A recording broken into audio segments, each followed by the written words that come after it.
Hello everybody, I have a different kind of video for you today. Now, I've always wanted to do various crafting projects on this channel, as my channel name is Crafty Soup, but paper being my favorite, that's what I focused on. However, today I am going to pull out my other crafty skills and make a pair of earrings. And here are the findings for the earrings, and we are going to use this sheet of shrink plastic. Now, if you're as old as I am and you grew up in the 80s, you might have heard of Shrinky Dinks. Now, this is just a non-branded plain shrink plastic that you can purchase, and I will have links in the show notes on where to find various supplies in case you're missing any of these things. So go ahead and check out the show notes. We will talk a little bit more about the shrink plastic in a little bit, but let's go ahead and go over the other supplies that we're going to need for this. You're going to need a jewelry plier tool and jewelry findings. I have jump rings and earring loops to put the earrings together in the end. And then you're going to need a hole punch. Now I have two here. That one there is a standard size, and this one is actually a 1/8 inch hole punch.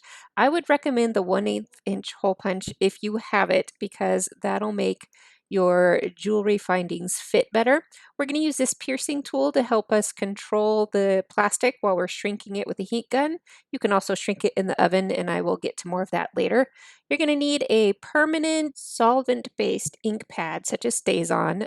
It's going to be able to stamp on plastic. And then you're going to need some coloring tools. Now, you can color this plastic with colored pencils as long as the plastic is pre-sanded, and mine is pre-sanded. But if yours doesn't come pre-sanded, you can use a nail file to just rub it around, or I've got this little sand eraser from Tombow that could possibly work for that. Now, I'm not going to use colored pencils. I'm going to go ahead and use alcohol markers. Alcohol markers come in many brands and varieties these days. I have Copic since I've been collecting them from my early days of crafting, and that is what I will use. And of course, I've got a stamp set and a stamp block there for stamping my images to get to coloring them. So let's go ahead and get started. I'm going to set up my stamp set onto my acrylic stamping block. I got this set as part of a crafty kit, and I featured the crafty kit in my previous video. So if you haven't seen that, go ahead and check that out, and I will tell you a little bit more about that later. Whenever I get a new stamp set, I like to clean it off. They often come with a bit of oily residue on it from the manufacturing process, and you can clean it off with water, but as you know, water and oil don't mix, so I like to just rub it with my hand to help clean off that residue. Now, on this shrink plastic, we are going to stamp on the back side of the plastic. Since mine is sanded, I do have an obvious front and back side. Unsanded shrink plastic will not have an obvious front and back. Now, we have to do this because Copic markers are solvent-based, and this StazOn ink pad is also solvent-based, and those will erase each other. So we're going to stamp on one side of our ink pad, and then we're going to color on the opposite side. Now, my first stamping here didn't come out great, as you'll see in just a moment. The nice thing about this is that you can generally erase this stamping ink with simple rubbing alcohol. So you can get yourself a tissue or cotton swab and a little bit of rubbing alcohol and just erase that. I didn't bother to take the time at this point, and I just moved on. I made sure I inked up my stamp really, really well, and then I moved forward, and that stamp impression came out much better.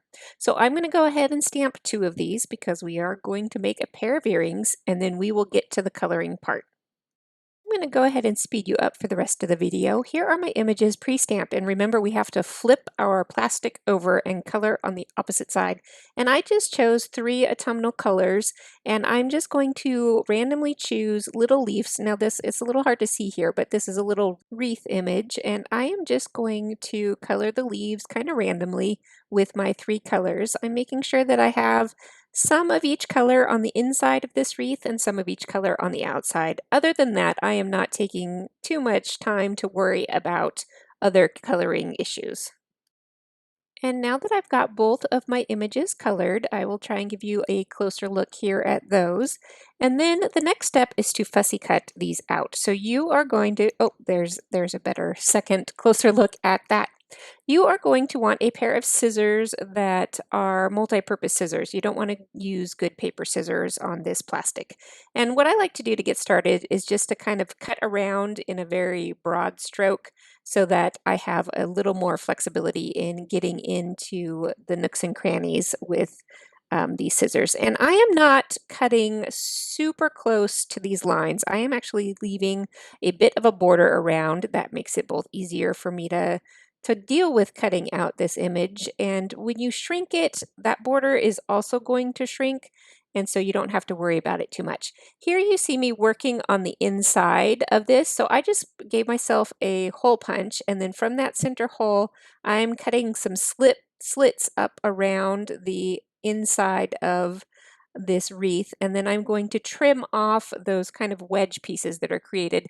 Now this plastic can crack a little bit if it's bent or twisted too hard, so trimming out that inner edge piece helps prevent some of that cracking, so that could be an issue you might run into.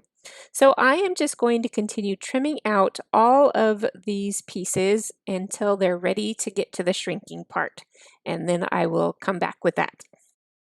All right, I am back and my plastic is all fussy cut out, and now we are going to punch a hole for our earring findings, and this hole is also going to allow us to help control the plastic while we're shrinking it with a heat embossing heat tool.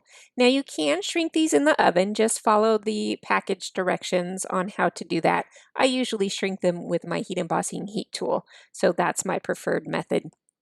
I was lining them up there to kind of make them as even as I could to match the left earring to the right earring.